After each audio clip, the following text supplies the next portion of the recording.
ጭብጡ እንግዲህ የታሪኩ ጭብጥ ያው ታሪካዊ ድርጊያ ነው።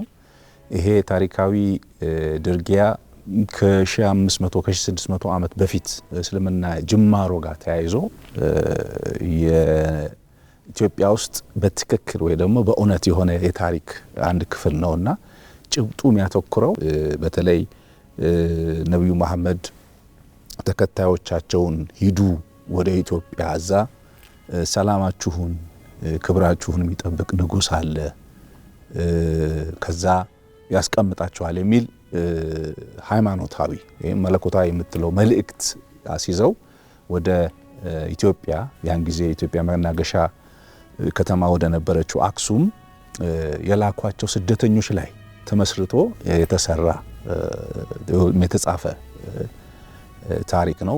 ቀኑ በትክክል ይሄ ነው ብዬ ልነግርህ አልችልም። ያው አንድ ጸሐፊ ያን ጊዜ እንግዲህ ከ24 ከ25 ዓመት በፊት በነበረኝ እድሜ ላይ ምን መጻፍ አለብኝ ብዬ በመነሳበት ጊዜ ነው ይሄ ታሪክ ወደኔ ወይ ደግሞ ወደ አእምሮዬ የመጣው። ግን በጣም ምን ተጫነኝ መሰለ፣ አንዳንዴ መሪዎች የኢትዮጵያና የአረቡ ዓለም ግንኙነት በሚል ቀንጨብ አድርገው ሲያነሱት እሰማለሁ። ግን በደንብ ኮንክሪት የሆነ ነገር ለማግኘት የዛን ጊዜ አልቻልኩም። ይሄን የመሰለ ታሪክ እያለ ለምንድን ነው አንድ ነገር ወይ መጽሐፍ ወይ ቲያትር ወይ እንግዲህ በሚፈቅደው መንገድ አይሆንም የሚል ቁጭት በለው። እንግዲህ ማድረግ የምችለው መጽሐፍ ነው። ያን ታሪክ ጻፍኩት። እንግዲህ ጽፌው ነው ከዛ በኋላ እየዳበረ መጥቶ ወደ ብሔራዊ ቲያትር መድረክ እንዲመጣ የሆነው። ሰራዊታችን ተደራጅቶ እንዲከት መርከቦቻችን እንዲታደሱ እናዛለን። አዲስ አበባ ነው ተወልጄ ያደግኩት፣ ግን ብዙ ለከተማ የተጋለጥኩ ልጅ አይደለሁም። ከሰፈሬ በጣም ሩቅ ነው ብሔራዊ ቲያትርና መጥቼ ቲያትር የማየት ምናምን እድሉ ኖሮኝ አያውቅም። የመድኃኔዓለም ተማሪ ነበርኩኝ ሃይ ስኩል መድኃኔዓለም ሃይ ስኩል እና 12ኛ ክፍል እያለሁኝ 5 ብርና በሃይ ስኩል የተማሪ መታወቂያ ንጉስ አርማ ይታያል ተብሎ ነው የመጣሁት ለማየት እና የመጀመሪያ ኤክስፖዝ የተደረኩት ብሔራዊ ቲያትር ማለት ነውና ሁሉ ጊዜም አሁንም ራሱ ማለት ነው ስፔሻሊ በዛችኛው በጨለማዋ ጋር ስገባ ሁሌም የማይረሳ ስሜት አለኝ እዛ ጋርና ሁሉ ነገር ነው የሚያበራ የሚመስልህ። ደናቂ ጊዜ ነበረ ማለት ነደረጀ ደመቀን፣ ተስፋዬ ገብረሃና፣ ሀረግዬን፣ ግሩም ዘነበ ጣቶቹ የእግር ጣቶቹ ራሱ ይተውናሉ ነው የምንለው እኛ። በቃ በሸበጥ አይረሳኝም ሁሌና ከዛ በኋላ ራሱ ብሔራዊ ተቀጥሬ ግሩሜ ጣቶችን ሊያቸው ምናምን እለዋለሁና ቅድስት ገብረስላሴ አሁን ከኔ ጋር ትጫወታለች ንግስቲቷን። ቅድስት ገብረስላሴ ያኔ አሁን ቅድስት ብሩክ የምትጫወተው እና ፓታን ትጫወት ነበር ከ20 ምናምን ዓመት በፊት ስለነበረ ምልህ እንዴት አይነት ጊዜ ነበር መሰለ። በቃ ማን ያዘዋል እንደሻው is the greatest የምንለው በምክንያት ነው እና ንገሩም ጊዜ ነበር። እንደምትመጣ ሲሰማ ልብ በሐፈል ይወጣ ነበር።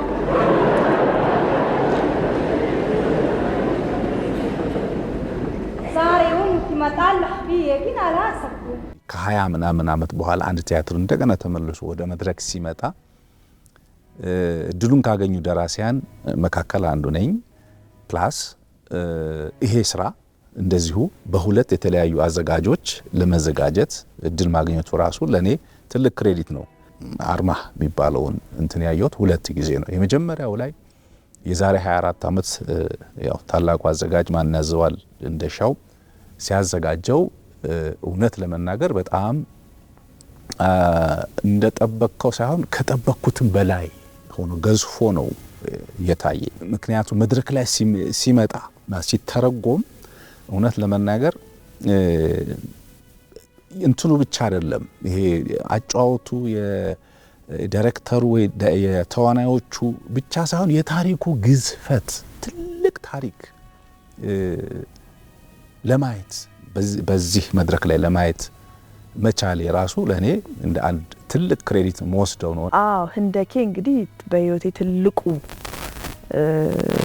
ትላልቅ ስራዎች ለመስራት የመጀመሪያውን እድል ያገኘሁበት እና እንደዛም አይነት የሴት ገጸ ባህሪ ህንደኬ የሙሉ ሰው አንድ ሰው ሊያሟላ የሚገባውን ሙሉ ባህሪ እንደ ገጸ ባህሪ በአራቱም አይነት የተሳለች ነችና እንደ ሴት ደግሞ እንደ ወጣት ሴት ቃፍ የምታስከፍት አይነት ነው እንትኗ ምሉእነቷ ነው ማለት ነው። አንዲት እዚህ ግቢ ማትባል ምናምን ገና ገብቼ መቀጠሬ ነው። ሁለቴ ከተራመድኩ በኋላ ገደል የሚሆንብህ እና በጣም ትላልቅ ልምድ ካላቸው ሰዎች ጋር ፊት ለማድረግ ራሱ መሞከር አስጨናቂ ነው በወቅቱና እሱን መሸከም መቻል ነው ማለት ነው። ጦር ሜዳ ያለው እንቅልፍ እንጂ ሲለኝ ከድንኳን ወጥቼ ከጨረቃ ጋር አወራለሁ። ምን ይያል? ያማ ሚስጥር ነው። ካንተ ልስማ ብዬ እንጂ ሁሉን ነግራኛለች። ይሄ ፕሌይ በሁለት የተለያዩ አዘጋጆች መዘጋጀቱ ብቻ ሳይሆን ሁለት የተለያዩ ትውልዶች የሰሩት ፕሌይ ነው። ትወናውን የአርቱን የመወራረስ ሂደቶች ምታይበት ነው። ለምሳሌ ዶክተር ተሻለ የማንዴ ተማሪ ነበር። እንግዲህ አስቦ በእነዚህ 24 አመታት ጊዜ ውስጥ ከዝግጅቱ ስትጀምር ማለት ነው። ከዛ ደግሞ ቀደምት የነበሩት ማነው ተዋናያን ከነሱ መካከል ደግሞ የመጡም አሉ። አሁን እዚህ ፕሌይ ላይ አሁን ያለው ፕሌይ ላይ የሚጫወቱ ይህን እንግዲህ መወራረሱን በደንብ ታይዋል። መንበራችን የአባቶቻችን እንደነበረው ሁሉ የልጆቻችንም ሊሆን ግድ ያለውና ልጃችን ልዑል ፍሬሰናይ የባህሩን ጦር እየመራ እንዲዘምት በጽዮን ፊት እናዛለን። ሁልጊዜም በነገር ላይ ያኔም እንኳን ብቻ ሳይሆን ሁልጊዜም ቲያትር ሳይ እንዴት ተጫወቱት ነው እንጂ ምለው ወይኔ ብሰራው አልልም አይ ዶንት ኖ ድክመትም ይሁን አላቅም ብቻ እንደ እዛ ሰዓት ላይ እዚያችን ሁኔታ ማድነቅ እዛ ቦታ ላይ መደሰት ነው የምችለው። እንደዛ ነው ተፈጥሮዬና ስቶሪው ሙሉውን በቃ የኛ ታሪክ የኢትዮጵያ ታላቅነት በቃ የኢትዮጵያ ኤክሰለንሷ የሚታይበትና ፍቃዱ ተክለማርያምን ነፍሱን ይማረው ነፍሱን በገነት ያኑራት ፈጣሪ ፍቃዱ ተክለማርያምን ማየት በቃ እንትኑን ወርሺፕ ማድረግ ብቻ ነው እንጂ የምትፈልገው በዛ ሰዓት ገብቷል። አንደኛ በጣም ጩጬ ነኝ፣ ለሁሉም ነገር አዲስ ነኝና እንዳልኩ ከተማ ተወልጄ ያደግኩ ቢሆንም ግን ሁሉም ነገር የሚነካ አይመስልም ምናምንና ይሄ እንዴትም ብዬ የዚህ ነገር አካል ሆናለሁ ብዬ ልገምት አልችልም እና በቃ ለዛ ይመስለኛል ውስጤ እስካሁን የቀረው እንትን 3 አመት አካባቢ ታይቷል። ፕሌው ሲታይ 1200 ሰው ግጥም ብሎ መጥቶ አይቶ የሚወጣበት ጊዜ ነበር። ያን ጊዜ ምንም ሳይጎድል እንግዲህ ግፋ ቢል 1100 በጣም ቢያንስ 1000 ሰው ገብቶ አይቶ የሚወጣበት ለ3 አመት እንግዲህ ሰንበት ላይ ይሄ ነበር ታሪኩ። አሁን እንደዛ ነው ብትለኝ አይደለም።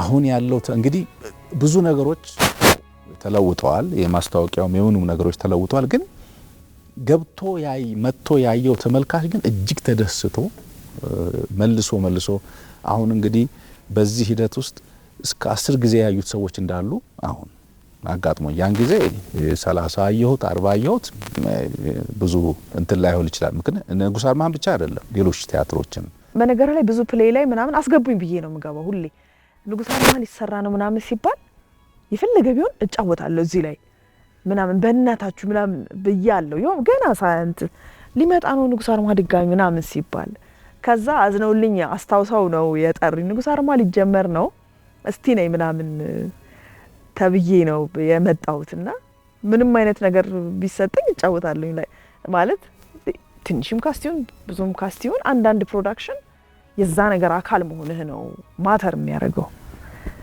እና በጣም በደስታ ነው በቃ ማለት በዛ ላይ ደግሞ አዘጋጃችን ተሻለ አሰፋ ያን ያዘጋጀው ማን ያዛል እንደሻው ነው።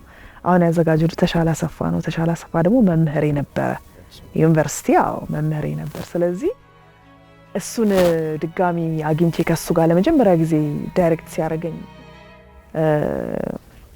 በቃ በፕሮፌሽናል ላይፍ ውስጥ የምትፈልጋቸው የሆኑ ነገሮች አሉ አይደለም እንትኑን እድሉ አጋጥሞኝ ያንን ነገር አካል በሆነ የዛ ነገር የምትለው እንደዛ ነው። ተስፋዬ ገብረሃና የዛን ጊዜ ዣን አስፋህን ሆኖ ነበረ የሚጫወተው።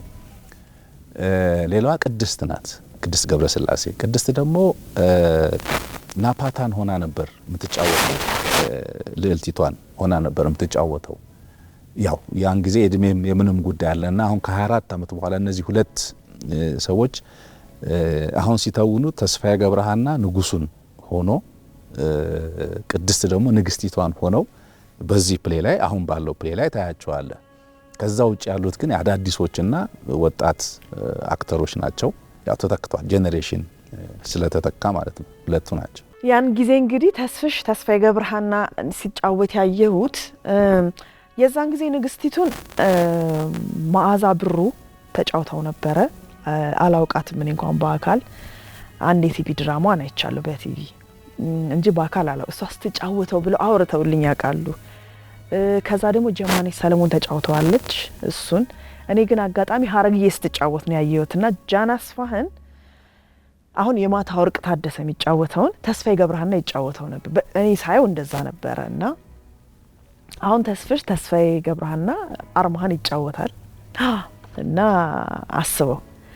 ከዛ ደግሞ በዛኛው ሳምንት ደግሞ አሁን ተስፍሽ ስለማይኖር ደግሞ ጳጳሱን የሚጫወተው ግርማ የሚባል ተዋናይ፣ በጣም እንወደው ተዋናይ ግርማ፣ በጣም ትሁት ሲሰራ ብቻ የሚገለጥ ሰው ገጥሞ ያውቃል መኖሩን እንኳን የማያሳየ እሱ አርማህን ተጫውቷልና አልቅሻለሁ። እኔ እንደዛ አይነት ነገሮች ላይ ነው የምናሳልፈው አንዳንድ በጣም ፕሮዳክሽን ላይና አርማ እንደዛ ነው። ሶ ሀረግ ጀማነሽ ከዛ ደግሞ መዓዛ የተጫወቱትን ካራክተር ነው የተጫወትኩት እዚህ ላይ። ከዛ ደግሞ ተስፋዬ ገብረሃናን ያኔ ምናምን አመት በፊት ሳየው የነበረውን ሳይሆን አርማን ሲጫወት ደግሞ አይቻለውና አስደናቂ ነው። ብቻ ፕሌው በዚህ ግዝፈት መምጣቱ እዚህ ቲያትር ቤቱ ፈቅዶ መታየቱ ራሱ የሚሰጥህ ኢሞሽን አለ።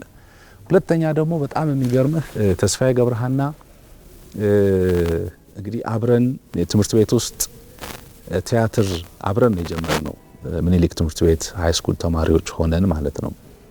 እና ከዛ ጊዜ ጀምሮ ነው እንግዲህ እኔ እሱ እዚህ ተቀጥሮ ጠብቆኝ የኔ ቲያትር አልፎ ቲያትሩ ላይ ተዋናይ ሆኖ አስፋህን ሆኖ የዛሬ 24 ዓመት ከዛ ደግሞ ከ24 ዓመት በኋላ ንጉስ አርማ ሊጀመር ነው ሲባል ከአውስትራሊያ ቲኬት ቆርጦ ነው የመጣው ለመስራት ማለት ነው። እና እንደገና እዛ ዝግጅት ሂደቱ እንዳለ ሆኖ ቲያትሩ ተመርቆ ደግሞ ማነው ሲከፈትና እሱ ተዋናይ ሆኖ ደራሲ ሆኜ እዚህ መድረክ ላይ ስንቆም ይሄ የሚሰጥህ ስሜት ኢሞሽናል የሚያደርግ ስሜት ነው። ምን ልል እንደምችል አላውቅም። አንዳንዴ ቃላት ስሜትን ስለማይገልጹ በጣም ወደው ዲያሎግ ልንገረ የሚፈሰው ደማችን ሀገራችንን ባያለመልማትም የኛው እንደሆነች ያቆያታል የሚል ዲያሎግ አለው። ያርማ በጣም ነው ኢሞሽናል የሚያደርግ። እኔም ብቻ ሳይሆን አብሮኝ ያሉትን እኛ ባክስቴጅ ሆነን ነው የምንሰማው ተስፋዬን ሲል። አመሰግናለሁ ሌላ ምለው ነገር ስለሌለኝ ማለት ነው። ምክንያቱም እውነት ነው ስነ ጽሁፍ ወይ ደግሞ ቲያትር ስክሪፕት ማለት ያው ልጅህ ነው።